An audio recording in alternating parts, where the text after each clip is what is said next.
I would say it's mainly a comedy, not a drama. Then we have a whole last season of a show, so there will be spoilers with that one. And what's the other one? I forgot. Maybe there's just 3, maybe there's 4, maybe there's more. Who knows, but we're gonna get into it. I hope you like this video. Let's just jump in. The first thing that I'm going to talk about is bodies. And it is a very weird movie. It is a horror slash comedy, as it says here on my computer. That's what I'm gonna look at to decide, and apparently it is like 6.2 on IMDb. The ratings are very confusing.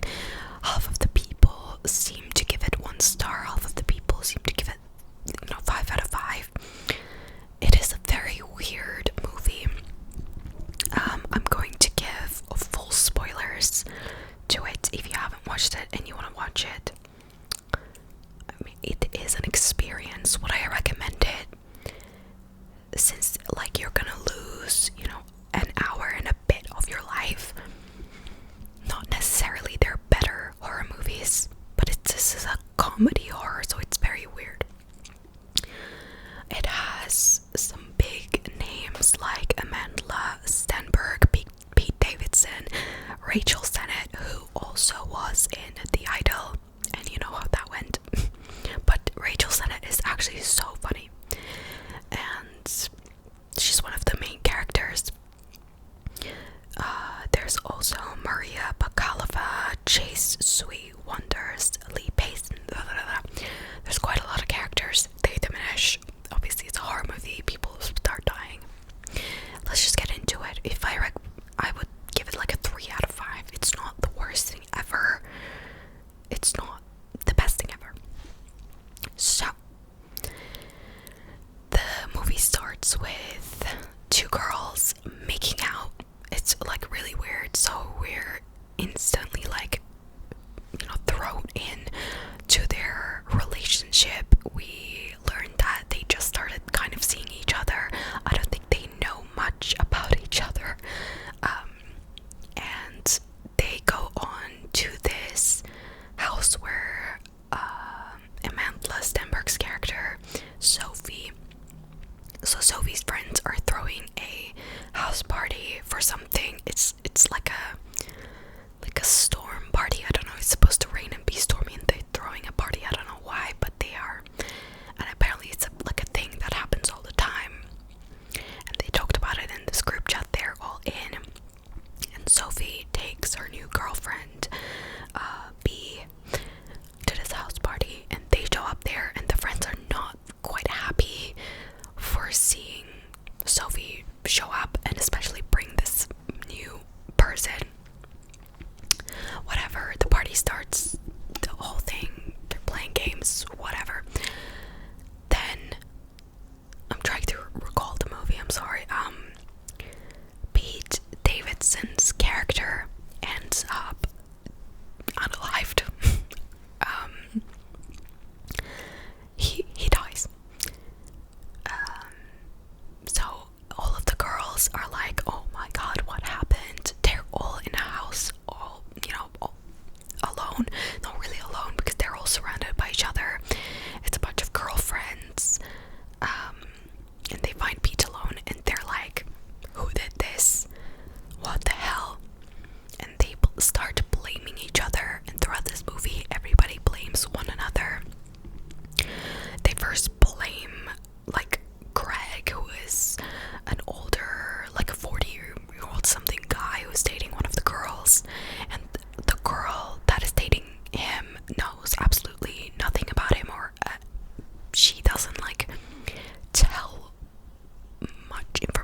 it's like the last second of this film almost. You're like, what? Sorry for people in the background, but yeah, basically everybody was blaming each other for literally no reason. I think there's supposed to be some sort of like social commentary instead of, you know, working together. They're like blaming all one another, and I don't know what, like, it is an A24 movie, so it has like a very specific like look, very aesthetically pleasing, but yeah, I don't know, it's like a average movie, I would say. It's not like the best. Let's see this review, because I'm struggling to like completely understand like what I took away from it, if I did take anything at all, because I was so stunned at the end. I was like, what is the point? I was like, what is the point? So it is basically framed as a gory, dark comedy. There's lots of like throwing up and blood and all that stuff, but I feel like it's not the most gore that I've ever seen in a horror movie. So it is also satirizing the Gen Z culture, you know, the use of TikTok and like the stupid challenge that he was doing that caused him to eventually die. And this reviewer says it was very similar to the vibe of the game Among Us, where everybody is basically like trying to find a killer and everyone's like lying, pointing fingers at each other, basically. And this person said this movie is a lot of fun and should not be taken seriously. That's how you will enjoy it. Honestly, if you take it seriously, then it's not going to be good at all. At times, the plot is predictable and overreaching in terms of themes and depicting the shallow narrative of the rich people. And there was a lot of conversations about, you know, class and race and stuff like that as well throughout. But it's just because it's like a comedy, or it's, I don't know, maybe it's not as developed.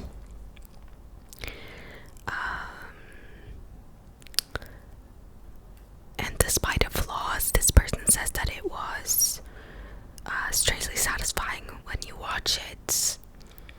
It could be simply due to the stupidity or simplicity of the ending, or the satisfaction that none of the unlikable characters had any positive outcomes. It just left me with a smile on my face. Upon the reflection, I just enjoyed the thing, and it's basically a whodunit dark comedy. Yeah. There was a lot of like scenes where girls are arguing, and you also find out how they became friends and their stories and stuff. So there's like little teachings from there. And this person suggested that maybe they could expand the characters if they make more movies, but I think it's okay as a standalone. But yeah, but apparently this is also a knockoff of another movie. Anyways, I don't know anything about that, but it's an average movie, I would say. Next up, we're changing kind of the theme of the movies that I watched, and I watched a comedy, and this one is called No Hard Feelings, and it is the newest movie that Jennifer Lawrence starred in, and I was talking about before that I wanted to see it, and I finally saw it, not in theaters, but that's okay. And it has Eben Moss Backrack. Oh, honestly, this is the worst name for me to pronounce, but the character called Gary also plays in the show that I really, really love about the chef. Oh my god, why am I can't remember anything right now. I really cannot remember his name, but he's the cousin in The Bear. He plays in this movie, and honestly, he was so fun to see, even though he was such a little part of this film. I was very happy to see him. I was like, oh my god, I love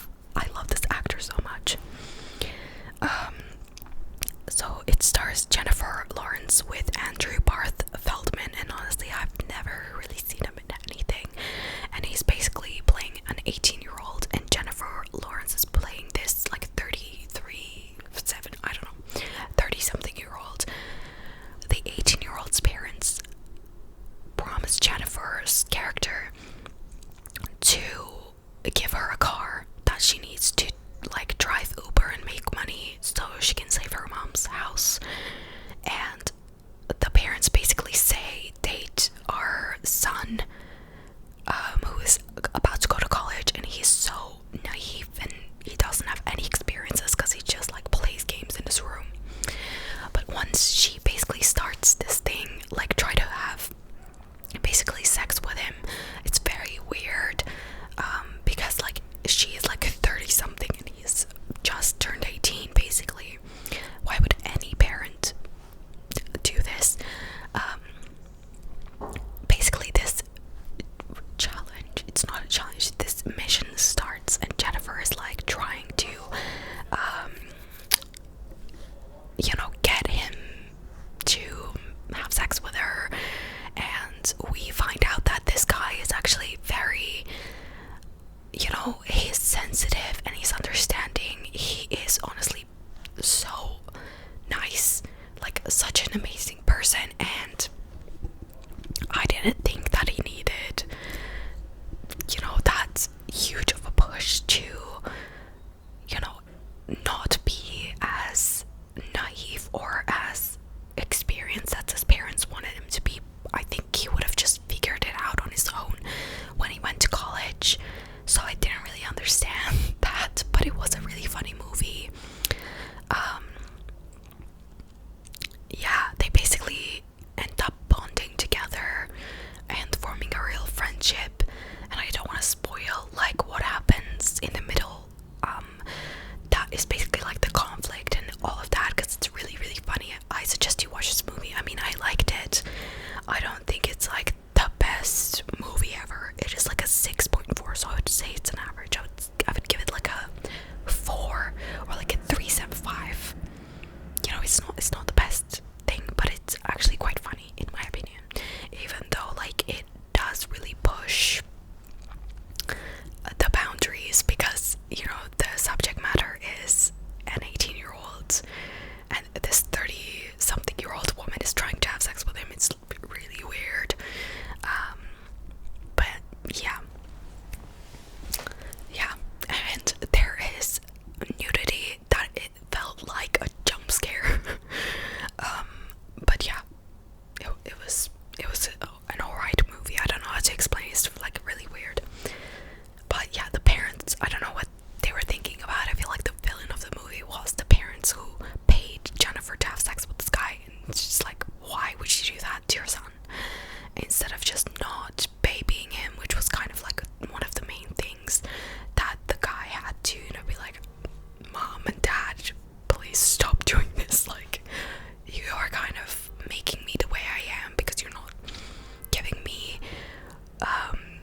he was in England back when I think he was in high school.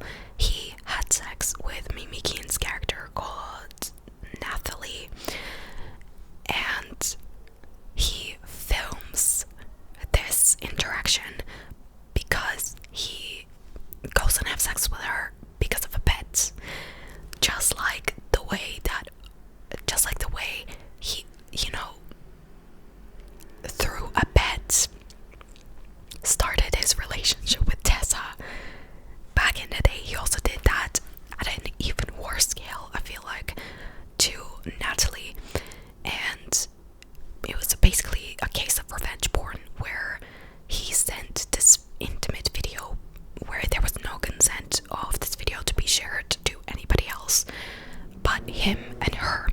He basically made this video, shared it to his friends shared it to everybody else in the school, and everybody started slut shaming Natalie, and Natalie had to literally move to Portugal to escape Harden and what he caused her life to be, which was miserable. And Natalie finally found like peace in Portugal, and here comes running Harden trying to make amends, saying sorry, and Natalie was way too nice, and they started like being friends. And she kind of like taught him, you shouldn't really do that stuff, Harden, in your like ripe age of like 20 something. Like he's grown. I think his frontal lobe is formed at this point, so I don't know why he keeps doing the same actions. But yeah, and if you don't know, Harden writes a book called After, which is about Tessa and how he fucked her up. And he basically wrote an entire book about their relationship with all the horrible details, and she was like, you cannot do that, I did not give you my permission to publish this book. And he basically became an overnight sensation and a bestseller, and now he has to write his new book. And at the end of the movie he does, and it's called Before and it is about Natalie. So basically he is going around ruining the lives of women that he has been in a relationship with to write a book out of it. Unbelievable. Anyways, they have this whole thing in Portugal where Harden is trying to have some character development, which is so stupid because you had like 4 other movies to accomplish this. Like, he should have fixed himself at this point. But he basically has to go back to the UK, and I recently watched this film, so I remember it really well compared to the other ones.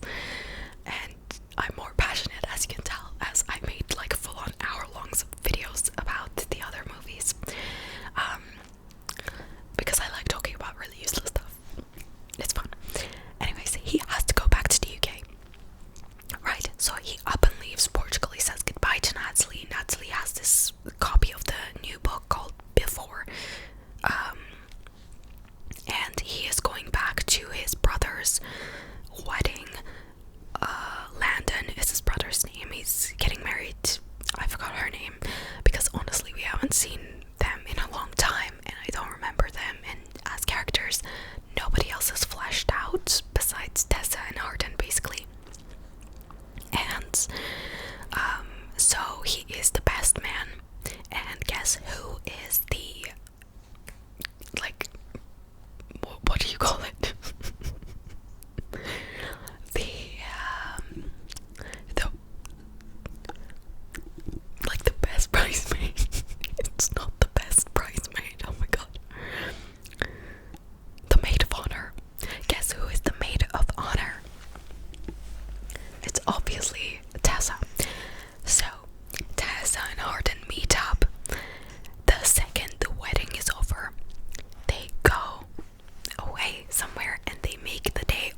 saw Tessa with, I am not kidding you, a pillow tucked under her shirt.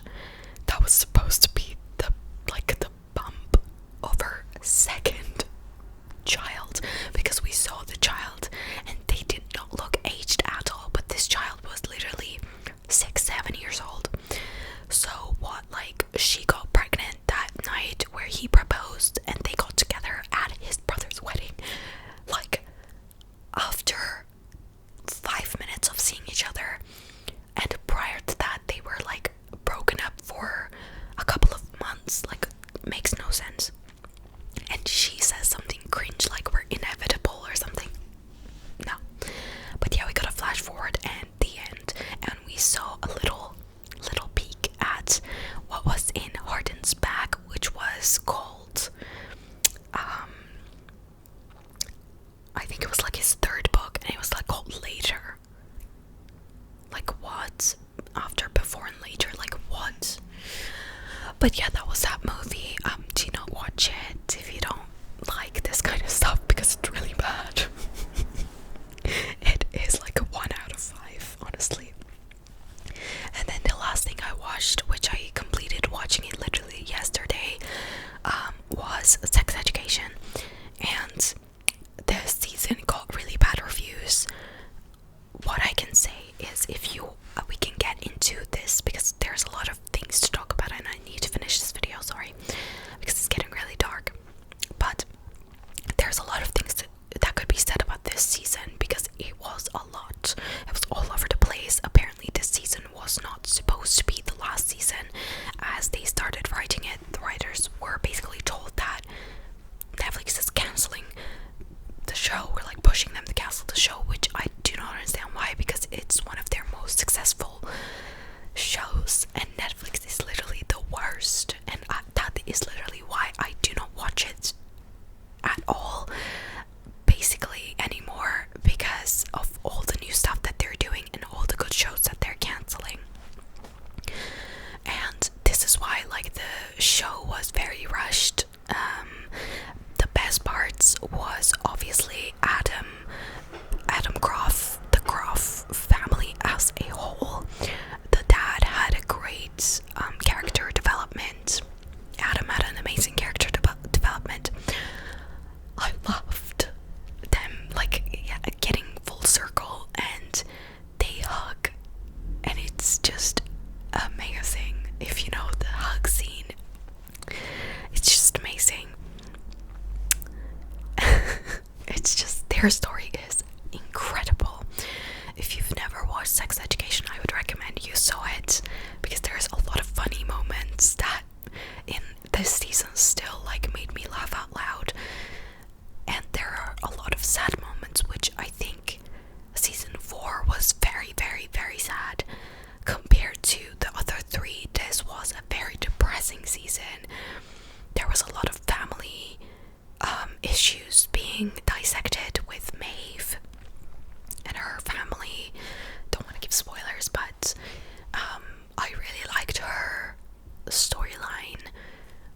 The only thing I wanted is like a specific 2 people to get together, and they didn't. Oh well, but honestly, slay. Like, for the girl, slay. And yeah, there was a lot of emotional moments which I liked, but there was also really annoying moments too.